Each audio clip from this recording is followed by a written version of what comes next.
Good morning students. बच्चों, हमारे द्वारा मानक विचलन या प्रमाप विचलन का अध्ययन किया जा रहा था। हमारे ये जो मानक विचलन या प्रमाप विचलन है, इसे स्टैंडर्ड डेविएशन के नाम से जाना जाता है।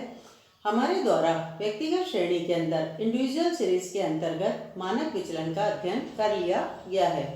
यहाँ पर हमारे द्वारा खंडित श्रेणी के अंतर्गत मानक विचलन या स्टैंडर्ड डेविएशन का अध्ययन किया जाएगा। मैं आपको ये बात बताना चाहूँगी कि खंडित श्रेणी के अंतर्गत मूल्य और आवर्ती दो सीरीज आपके क्वेश्चन में दी हुई होती है और फिर हमारे द्वारा समांतर माध्य की गणना की जाती है। समांतर माध्य की गणना के साथ ही प्रत्यक्ष विधि और लघु विधि दो की सहायता से हम अपने मानक विचलन या प्रमाप विचलन का अध्ययन कर निकाल सकते हैं, गणना कर सकते हैं। यदि हमारे द्वारा प्रत्यक्ष विधि का फॉर्मूला यूज किया जा रहा है तो हमारे द्वारा सबसे पहले समांतर माध्य की गणना की जाएगी और उस समांतर माध्य की सहायता से विचलन किया जाएगा। मूल्यों का विचलन को उसकी आवर्तियों से गुणा किया जाएगा और उसकी जो dx का कॉलम हमारे द्वारा निकाला गया उसका स्क्वायर भी किया जाएगा।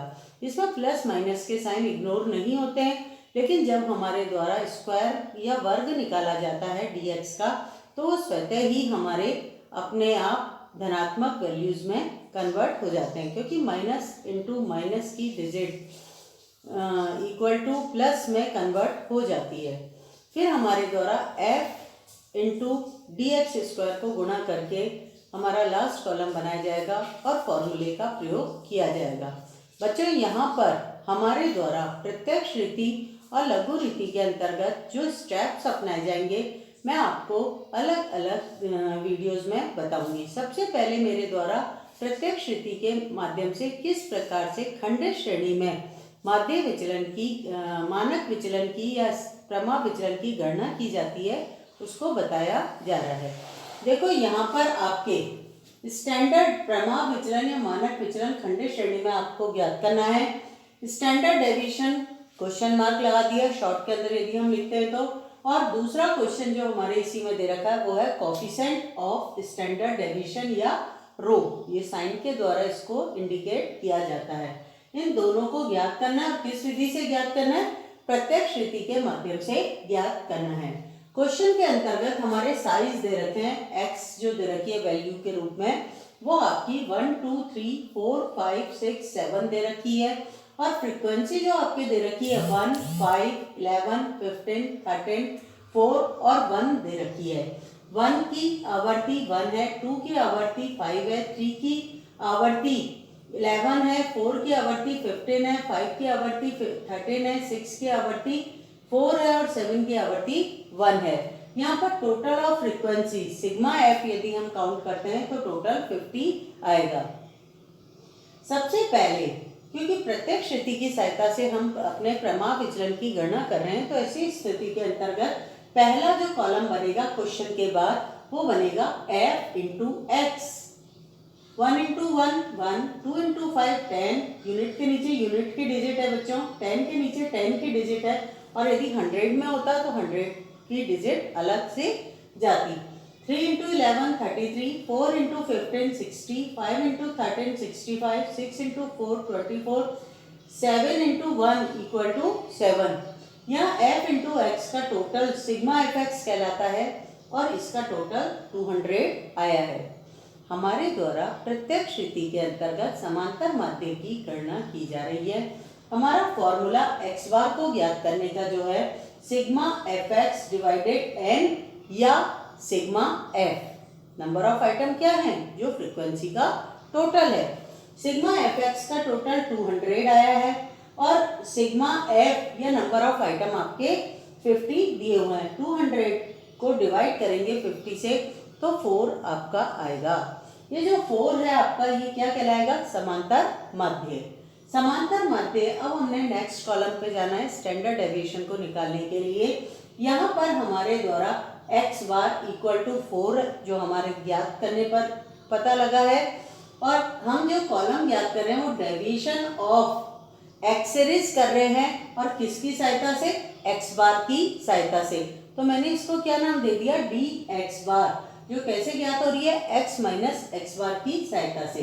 सबसे पहले मैं अपने x सीरीज की वैल्यू पर फिंगर रख लेती हूँ और फिर मैं मेरे dx बार पर फिंगर रख लेती हूँ। 1 में से 4 घटाएंगे -3, 2 में से -4 घटाएंगे -2, 3 में से माइनस करेंगे 4 तो माइनस के 1 आएंगे, और 4 में से 4 गया 0, 5 में से 1, 6 में से 4 घटाएंगे 2 और 7 में से घटाएंगे 3। ये जो dx बार है, जो हमारा deviation of X series X bar की सहायता से किया गया है, इसको हम फ्रीक्वेंसी से मल्टीप्लाई करेंगे। f इंटू डी एक्स बार, f इंटू डी एक्स बार। देखो इस पे फिंगर रख ली और फ्रीक्वेंसी पर रख ली। 3 इंटू 1 माइनस के 3, माइनस के 2 इंटू 5 माइनस के 10, माइनस के 1 इंटू 11 माइनस के 11, 15 इंटू 0 0, 13 1 जा 13, 4 2 जा 8 और 1 3 जा 3।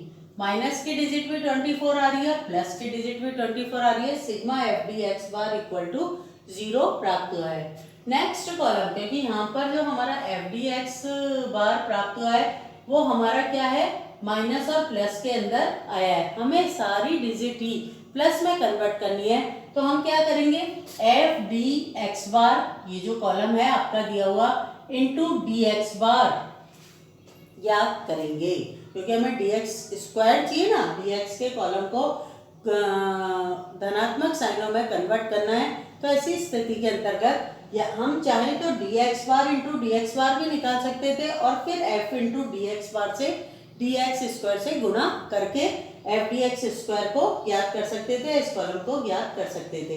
लेकिन हमने क्या करा, f से मल्टीप्लाई करके एफ डी एक्स बार f इंटू डी एक्स बार कर दिया, और अब हम एफ डी एक्स बार का जो कॉलम है इसको डी एक्स बार से मल्टीप्लाई कर रहे हैं बच्चों। 3 इंटू 3 9, माइनस माइनस प्लस में कन्वर्ट हो गए।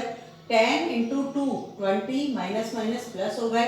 11 इंटू 1 11 हो गए, माइनस माइनस प्लस। 0 इंटू 0 0, 13 1 जा 13, 8 2 जा 16 और 3 3 जा 9। इन सबको प्लस करेंगे, इनका जो टोटल होगा sigma F D x square कहलाएगा। Sigma F D X bar square कहलाएगा।